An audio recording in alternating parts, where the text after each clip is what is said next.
Bismillah ar-Rahman ar-Rahim. Vous savez, le plan d'invasion ou de retour en Irak des États-Unis et de ses alliés, c'est un plan qui était planifié depuis leur sortie en 2011 de l'Irak.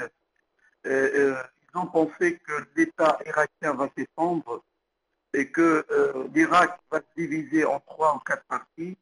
Heureusement, le peuple irakien, il était uni. Tout le pouvoir politique et religieux, ils avaient la même conviction, c'est-à-dire de faire opposition à toute ingérence étrangère.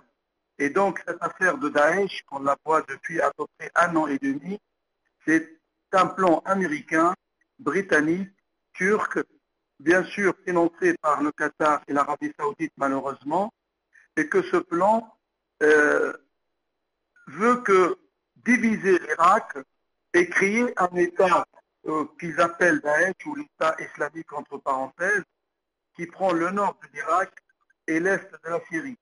Donc c'est un plan d'invasion, c'est un plan de guerre, c'est un plan d'occupation malheureusement. Vous savez que la lutte de la résistance au Liban ou en Palestine a mené que l'entité sioniste n'a plus le moyen de remporter des guerres dans les régions et que les États-Unis ont décidé à partir de là de la pression sur le régime syrien et sur le régime irakien pour qu'ils changent de position. Malheureusement pour eux, le régime syrien est resté solidaire à la résistance. Le peuple irakien a lutté contre l'occupation américaine et donc aujourd'hui les États-Unis avec leurs alliés, ils ont choisi la guerre au lieu de négocier avec le peuple de la région pour une paix, une stabilité durable. Et heureusement que l'unité irakienne aujourd'hui, elle est importante, que ce soit politique, populaire ou religieuse, et que l'armée arabe syrienne remporte des victoires,